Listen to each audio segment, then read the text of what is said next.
அனைவருக்கும் வணக்கம்.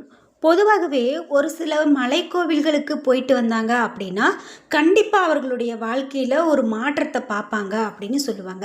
அதில குறிப்பிட்டு நாம இப்போ பழனி ஆண்டவர், அதாவது பழனி கோவிலுக்கு போனாங்க அப்படின்னா, இந்த ராசிக்காரர்கள்லாம் நிச்சயமா கோடீஸ்வரர் ஆவாங்க அப்படின்னு சொல்றாங்க. அதே போல தான் ஒரு சில ராசிக்காரங்க பழனிக்கு போகக்கூடாது அப்படின்னும் ஒரு கருத்து இருக்கு. பழனிக்கு போனா கோடீஸ்வரர் ஆகலாம் அப்படிங்கிறது பொதுவான கருத்து தான். பழனி முருகன் அருள் அவருடைய ஆண்டி கோலத்தில் இருப்பது. அவர் செல்வத்தை துறந்து ஞானத்தை பெற்றதால பக்தர்களும் பொருள் பற்றி இன்றி இருந்தால் செல்வமும் ஞானமும் பெறுவாங்க அப்படிங்கிற தத்துவத்தை உணர்த்தது.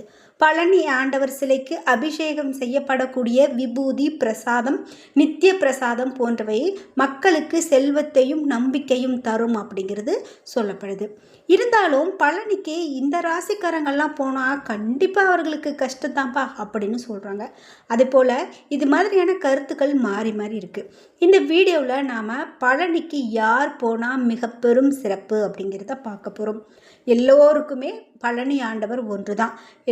12 ராசிக்குமே ஒரே மாதிரியான பலன் தான் கிடைக்கும். இருந்தாலும் அவரவர் ராசி நட்சத்திரத்தை பொறுத்து பலன்கள் ஒரு சிலருக்கு அதிகமாக இருக்கும், ஒரு சிலருக்கு பழனி முருகப்பெருமானுடைய அருள் அதிகமாக இருக்கும் அப்படின்னு சொல்லப்படுது. மேலும் இதை பற்றி என்னென்ன தகவல்கள்லாம் இருக்குது அப்படிங்கிறத நம்ம முழுசாக தெரிஞ்சுக்கலாம். இந்த வீடியோவை பார்க்கக்கூடிய நீங்கள் என்ன ராசிக்காரங்க என்பதை மறக்காமல் கீழே கமெண்ட் பாக்ஸில் பதிவிடுங்க. அதோடு பழனி தண்டாயுதபாணிக்கு அரோகரா என்ற வாசகத்தை கமெண்ட் பாக்ஸில் பதிவிட்டுட்டு வீடியோவை ஸ்கிப் பண்ணாமல் பாருங்கள். 6 படை வீடுகளில் நீங்கள் எத்தனை படை வீடுகளுக்கு போயிருக்கீங்க, இன்னும் எந்த படை வீட்டுக்கு போனதில்லை அப்படிங்கிற உங்களுடைய கருத்துக்களை மறக்காமல் கமெண்ட் பாக்ஸில் பதிவிடுங்க. நீங்கள் இன்னும் உற்சாகம் டிவி சேனலை சப்ஸ்கிரைப் பண்ணாமல் இருந்தால் சப்ஸ்கிரைப் பண்ணிக்கோங்க. கூடவே இருக்க பெல் ஐக்கானை மறக்காமல் கிளிக் பண்ணிடுங்க. வாங்க வீடியோக்குள்ளே போகலாம். இந்த வீடியோவை பார்த்துட்டு இருக்கக்கூடிய உங்களுக்கு வாழ்க்கையில் எவ்வளவோ பிரச்சனைகளை பார்த்துட்டு இருக்கலாங்க. ஆனாலும் அந்த பிரச்சனைக்கெல்லாம் தீர்வு கிடைக்காம நீங்கள் பார்க்குறீங்களா? எவ்வளவோ கோவில் போயும் என்னென்னவோ வழிபாடு செஞ்சும் என்னுடைய பிரச்சனைக்கு தீர்வு இல்லை. நீண்ட நாளாக ஒரு நோயால் பாதிக்கப்பட்டிருக்கேன். அவ்வப்போது எனக்கு விபத்து நடக்கிறது, எங்கேயாவது ஒன்று போகிறது, வண்டியில் இடிச்சு கீழே விழுகிறது, இந்த மாதிரிலாம் இருக்கா? உங்களுக்கு நேரம் சரியில்லாமல் கூட இருக்கலாம். இந்த வீடியோவுக்கு கீழே டிஸ்கிரிப்ஷனில் வராகி அம்மன் ஜோதிட நிலையத்தின் தொலைபேசி எண் கொடுத்துருக்கேன். அந்த எண்ணுக்கு தொடர்பு கொண்டு பேசி பாருங்கள். கண்டிப்பாக உங்கள் வாழ்க்கையில் இருக்கக்கூடிய எல்லா பிரச்சனைகளுக்கும் சரியான தீர்வு கிடைக்கும். பழனி முருகன் கோவில் அப்படின்னு பார்த்தீங்கன்னா கன்னிராசி, அதாவது கன்னிராசி மற்றும் விசாக நட்சத்திரம். கன்னிராசியில் முதல் பாதமும் துலாம் ராசியில் கடைசி 3 பாதங்களும் ஆகிய நட்சத்திரங்களுக்கு உரிய தலம் அப்படின்னு சொல்கிறாங்க. பழனிமலை கன்னிராசியின் தலமாக, கடகராசியின் நட்சத்திரமாக பூசம் நட்சத்திரத்தில் அமைந்திருக்கிறதாகவும் இங்கு வரக்கூடிய பக்தர்களுக்கு முருகன் அருள்பாலிப்பதாகவும் ஜோதிட நம்பிக்கைகள் சொல்லுது. குறிப்பாக பூசம் நட்சத்திரம், அதாவது முருகப்பெருமானுடைய நட்சத்திரமான பூசம் நட்சத்திரம் கடகராசியில் வருது. இது பழனிமலைக்குரிய நட்சத்திரம் அப்படின்னும், விசாக நட்சத்திரத்தின் முதல் பாதமும் துலாம் ராசியின் கடைசி 3 பாதங்களும் பழனி தலத்திற்கு உரியது அப்படின்னு சொல்கிறாங்க.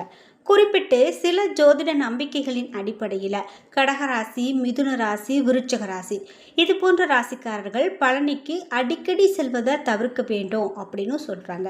அப்படி போனால் கடன் பிரச்சனைகள் உண்டாகும் அப்படின்னும், ஆனால் இது ஒரு சாதாரணமான விஷயமாகவே சொல்லப்படுது. நாம் இதை ஒரு உறுதியாக நம்ம எடுத்துக்க வேண்டிய அவசியம் இல்லை. ஆனால் இந்த மாதிரியான ஒரு நம்பிக்கை இருக்கிறது அப்படிங்கிறத மட்டும் நம்ம தெரிஞ்சுக்கலாம். பொதுவாகவே ஒவ்வொரு ராசிக்காரர்களுக்கும் இந்த கோவிலுக்கு போனால் ரொம்ப நல்லது அப்படின்னு ஒரு தகவல் இருக்கும். அப்படி 12 ராசிக்காரர்களுக்குமே இந்த கோவிலுக்கு போனால் நல்லது அப்படின்னு சில விஷயங்கள் சொல்லப்படுது. அந்த வகையில் மேஷ ராசிக்காரர்கள் கண்டிப்பாக பழனி ஆண்டவரை போய் வழிபட்டுட்டு வந்தாங்க அப்படின்னா ரொம்பவே நல்லது, ரொம்ப சிறப்பு ஏற்படும் அப்படின்னு சொல்லப்படுது. நீங்கள் மேஷ ராசிக்காரர்களாக இருக்கீங்க அப்படின்னா செவ்வாய்க்கு அதிபதியாக ஆட்சி செலுத்தக்கூடிய இந்த மேஷ ராசிக்காரர்கள் சூரியன் உச்சம் பெறுவாங்க. முக்கியமாக இந்த ராசியில் பிறந்தவங்க செவ்வாயினுடைய தாக்கம் அதிகமாக பெற்றிருப்பாங்க அப்படின்னு சொல்லலாம். அதனால் முருகப்பெருமானுக்கு ரொம்பவே உகந்தது அப்படின்னு சொல்கிறதால இந்த மேஷராசிக்காரர்கள் முருகப்பெருமான் குடியிருக்கக்கூடிய பழனிக்கு சென்று வழிபட்டுட்டு வர்றது ரொம்ப சிறப்பு அப்படின்னு கூட சொல்லலாம். குறிப்பிட்டு அஸ்வினி நட்சத்திரக்காரர்கள் மகான்களின் ஜீவ சமாதிகளை தரிசித்து வர்றது ரொம்ப நல்லது. அதுக்கு திருச்செந்தூர் தலம் ரொம்ப உகந்தது அப்படின்னு சொல்கிறாங்க. பரணி நட்சத்திரக்காரர்கள் அழகர் மலைக்கு சென்று கள்ளழகரை தரிசிக்கிறது ரொம்ப சிறப்பு அப்படின்னு சொல்லப்படுது மேஷராசியில். ஒரு சில கோவிலுக்கு எல்லாராலையும் போக முடியாது, பல தடைகள் வரும். அப்படி தடைகளை மீறி சென்றோம் அப்படின்னா பல பாதிப்புகள் ஏற்படலாம். அந்த வகையில் பழனிக்கு யார் வேண்டுமானாலும் செல்லலாம். பழனியில் செவ்வாயினுடைய கதிர்வீச்சு அதிகம் இருக்கிறதால இந்த 3 ராசியை சேர்ந்தவங்க மட்டும் அங்கே சென்று வந்தாங்க அப்படின்னா அவர்களுக்கு நிச்சயமாக அதிர்ஷ்டம் உண்டு அப்படின்னு சொல்கிறாங்க. பொதுவாக பழனி கோவிலில் செவ்வாய் தோஷம் உடையவங்க செவ்வாய் அன்னைக்கு போகரை வழிபட செவ்வாய் தோஷம் நீங்கும் அப்படின்னு சொல்லப்படுது.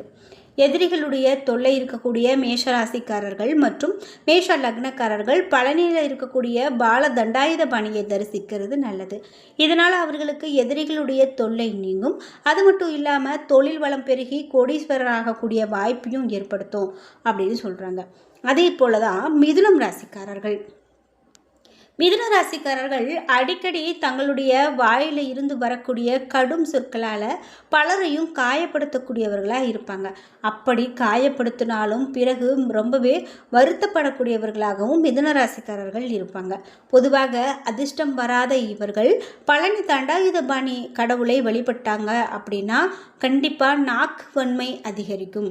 நாக்கு வன்மை அதிகரிக்கும் போது வாழ்க்கையில் எல்லாத்தையுமே மாற்ற முடியும் அப்படிங்கிறது ஒரு நம்பிக்கை. தொழில் வளம் பெருகும். இது மட்டும் இல்லாமல் பண வரவு அதிகரிக்கும். இதற்கு தான் இந்த ராசிக்காரங்க பழனிக்கு போயிட்டு வந்தால் கோடீஸ்வரர் அப்படின்னு சொன்னாங்க. இதே போல் விருச்சிக ராசிக்காரர்கள் செவ்வாயினுடைய கதிர்வீச்சு அதிகம் இருக்கக்கூடிய இடமான பழனிக்கு போகிறது ரொம்ப நல்லது.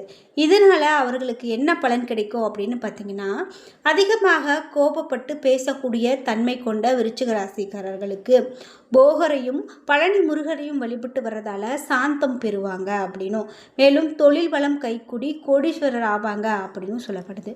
அந்த கோபத்தை விடுத்து அதிலிருந்து நல்ல ஒரு சிறப்பான பலனை பெறுவாங்க அப்படின்னு சொல்கிறதால இது ஒரு மிக மிக ஒரு சிறப்பானது அப்படின்னு சொல்லலாம். முருகனுடைய அறுபடை வீடுகளில் ரொம்பவே முக்கியமானதும் பிரசித்தி பெற்றதும் இந்த பழனி மலைங்கிறது நம்ம எல்லாருக்கும் தெரியும். எம்பெருமான் முருகன் தனக்கு ஞான பலம் கிடைக்காத காரணத்தால் தாய் தந்தை கிட்ட கோபித்து கொண்டு தனியாக ஏறி நின்ற மலை இந்த பழனிமலை. அதே போல் முருகனுடைய கோபத்தை தணிக்க ஞான பெண்ணான ஔவையார் முருகனை பணிவோடு பாடி நின்ற இடம் இது அப்படிங்கிறது நமக்கு தெரியும். கோபத்தோடு நிற்கக்கூடிய முருகனை குறிக்கக்கூடிய கிரகம் உச்ச செவ்வாய் அப்படின்னு சொல்லலாம். பணிவோடு முருகனை பாடி நிற்கக்கூடிய ஔவையார் குறிக்கக்கூடிய கிரகம் நீச்ச குருவாகும். அதே போல் மகர ராசியில் செவ்வாய் உச்சமும் குரு நீச்சமும் அடைகிறார். எனவே பழனி மலையை குறிக்கக்கூடிய ராசி மகர ராசி அப்படின்னு இன்னொரு கருத்து இருக்குது. ஞானப்பழம் கிடைக்காத முருகன் உச்ச செவ்வாய்க்குரிய தெய்வம் அப்படின்னு சொல்லலாம். இந்த செவ்வாய் தோஷம் இருக்குது, அதனால் திருமணம் நடக்கலை, செவ்வாயால் பிரச்சனை இருக்குது அப்படின்னு சொல்லக்கூடியவங்கெல்லாம் இங்கு பழனிக்கு வழிபட்டாங்க அப்படின்னா கண்டிப்பாக அவர்களுக்கு அந்த பிரச்சனையெல்லாம் நீங்கும் அப்படின்னு சொல்லப்படுது. அதனால் நிச்சயமாக திருமணம் தடை இல்லாமல் நடக்கிறது.